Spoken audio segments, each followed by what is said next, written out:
السلام عليكم ورحمة الله وبركاته. اللهم صل وسلم وبارك على سيدنا محمد وعلى آله وصحبه أجمعين. حابب نبتدي الحلقة دي بعزاء واجب للاعب محمد الشناوي في وفاة والده. ربنا يا رب يرحمه ويسكنه فسيح جناته ويرحم أمواتنا وأموات المسلمين أجمعين. تعالوا بقى نتفرج على الفيديو ده الأول قبل ما نبدأ حلقتنا وبعدين نتكلم مع بعض. من داخل فرع نادي الزمالك بمدينة 6 أكتوبر، وبالضبط من أمام زي ما انتم شايفين قدامنا يافطة سحب بشكل رسمي، سحب أرض نادي الزمالك فرع 6 أكتوبر. هذه الأرض ملك جهاز حدائق أكتوبر. تاني زي ما انتم شايفين قدامنا، احنا موجودين اهو قدام لافتة الأرض اتسحبت خلاص، الفرع اتسحب. هذه الأرض ملك جهاز حدائق أكتوبر. طيب ده الفيديو خاص بأرض 6 أكتوبر اللي اتسحبت من نادي الزمالك. تعال نفهم القصة من الأول علشان خاطر أنا لسه شايف برضه عقول مش عارف أقول عليها حاجة غير إنها مريضة، لسه بتتكلم في قصة المؤامرة والحدوتة اللي احنا هو نفس السيناريو الفاشل. وطبعا انا عارف الفيديو ده يعني هلاقي بقى كومنتات وشتيمه وبتاع، تمام انا ما عنديش مشاكل، انتوا اشتموا وانا برد، انا تمام يعني برد على، لاني زي ما قلت لكم انا لا اليوتيوب ولا اللي في اليوتيوب انا فارق معايا حاجه ولا باخد منه حاجه ولا مستني منه حاجه، انا بعمل فيديوهات لمزاجي الشخصي مش اكتر ولا اقل. ارض 6 اكتوبر دي ارض نادي الزمالك، راح للدوله قال لهم يا جماعه الخير انا محتاج حته ارض علشان خاطر عايز اعمل مدينه رياضيه. الكلام ده كان سنه كام؟ سنه 2002. بالفعل اتخصص لنادي الزمالك ارض سنه 2003. طبعا الارض سنه 2003 ده مهم قوي نكون عارفينه، الارض دي كانت ببلاش، المتر كان يمكن ب 5 6 جنيه مثلا في اكتوبر في سنه 2003 مثلا يعني. فمن 2003 الجهاز راح يشيك على الارض ديت ويشوف ايه اللي اتعمل في 2021، يعني اولموست 18 سنه بنتكلم، ما لقوش حاجه، صفر، ما فيش حاجه اتحطت في الارض، ما فيش حته رمله اتشالت من مكانها.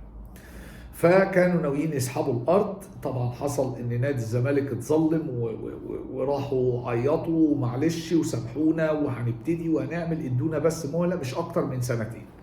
الناس رجعوا لهم الارض وتمام التمام وقالوا لهم خلاص سنتين تنجزوا كل حاجه، اللي ما اتعملش في 18 سنه كانوا عايزين يعملوه في سنتين. فبالفعل خدوا مهله لغايه 2023.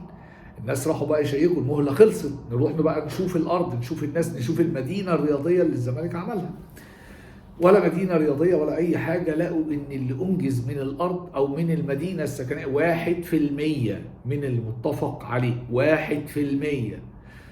قصاد ده طبعا أنا طبعا مش عايز أقلبها أهلي وزمالك، بس قصاد ده نادي الأهلي كان عمل فرعين تاني وهم محلك سر زي ما بقول، 1% لقوا إن 1% اللي اتعمل ده، الكلام ده سنة 23. كانوا هيسحبوا الارض، فعلا تاني رجعنا عياط وبتاع ومعلش وسامحونا واحنا اسفين يا صلاح، ماشي يا عم الحاج خد الارض، معاك مهله لغايه 2023. نادي الزمالك هنا هو اللي بعت خطاب بيقول، نادي الزمالك اللي بعت خطاب بيقول لمهله لغايه 2025 يعني سنتين كمان، وهيكون انجزنا المدينه الرياضيه اللي ما اتعملتش بقى في 21 سنة. الناس تمام وافقوا، ولو ما عملناش اسحبوا الأرض. ده جواب خطاب طالع من نادي الزمالك، لو ما عملناش اسحبوا الأرض. الناس راحت في شهر 6 اللي فات يبصوا على الأرض زي ما هي، مفيش أكتر من 1%. احنا بنجيب لوادر وبنجيب شويه اسمنت وشويه رمل نرميهم، مفيش رمل، هي كده كده رمل، بنجيب شويه اسمنت نرميهم، حتى ما حفرناش ما بيحصلش حاجه. ما هو 1% ده، ما هو تخيل 1% دي يعني احنا حتى ما فحدناش عشان نرمي اساس للناس، بس عشان الناس اللي المفروض انها فاهمه، ماليش دعوه بالناس اللي هتكتب كومنتات بشتيمه، دي ناس مش فاهمه. فسنه 2025 شهر 6 قلنا طلع قرار بسحب الارض من نادي الزمالك. تنفيذه كان شهر 8 وهو امبارح، زي ما شفنا الفيديو كده. الفيديو ده كان امبارح، اسف كان اول امبارح، بان الارض بالفعل اتسحبت. شفنا بقى جماهير نادي الزمالك وناس من اداره نادي الزمالك بتقول احنا دافعين ومعانا تراخيص. يا حبيبي ما انت معاك تراخيص، بس التراخيص اللي معاك ليها مهله في انك تشتغل. في بقى اكتشفوا جهاز حدائق اكتوبر، اكتشف ان في ديرتي بيزنس في الموضوع، اللي هم بيقولوها بالعربي يعني كده، في العاب مش تمام في الحكايه، في شبهه سرقه في الموضوع. ليه بقى؟ اكتشفوا ان نادي الزمالك بايع جزء من الارض المستثمرين عشان يعملوا عليه كومباوند. يعني انت واخد الارض بملاليم، وبعدين جيت في سنه 25، طبعا ده مجلس حسين لبيب اللي عمل كده، والا ما احنا كنا عمالين نسال الفلوس اللي نادي الزمالك دي بيجيبها منين؟ زي ما كانوا الزملكاويه عمالين يسالوا فلوس الاهلي، وفلوس الاهلي معروف مصادرها بتيجي منين. انما الزملكاويه كانوا بيسالوا طب ماشي ادي فلوس الاهلي وانتوا عارفين مصادرها، لو عايزين تعرفوا هتعرفوا مصادرها منين. انما احنا النهارده بس عرفنا فلوس نادي الزمالك مصادرها منين. بعتوا ارض الدوله اللي واخدينها بملاليم بملايين، طلعوا واخدين يا جماعه الخير حوالي 800 مليون جنيه.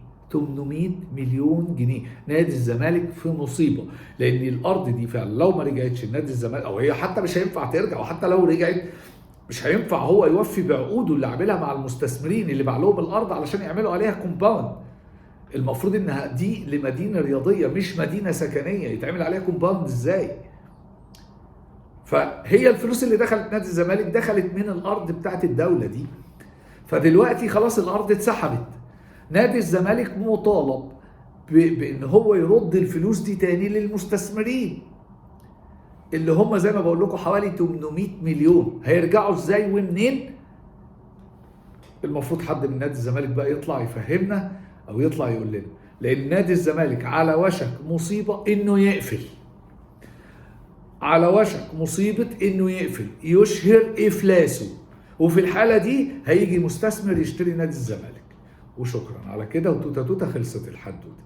وده كل اللي كنت حابب اقوله. وزي ما بقول لكم تاني، اللي عايز يشتم في الكومنتات اهلا وسهلا بيه، انا ما عنديش مشكله. لكن انت لو شغلت الزتونه اللي جوه دماغك دي 5 دقايق هتفهم ان الزمالك هو اللي ودى نفسه للحته دي. هو ده كل اللي حابب اقوله. لو عجبنا الفيديو ما ننساش الاشتراك في القناه وندوس لايك علشان يوصلنا كل جديد، واشوفكم على خير.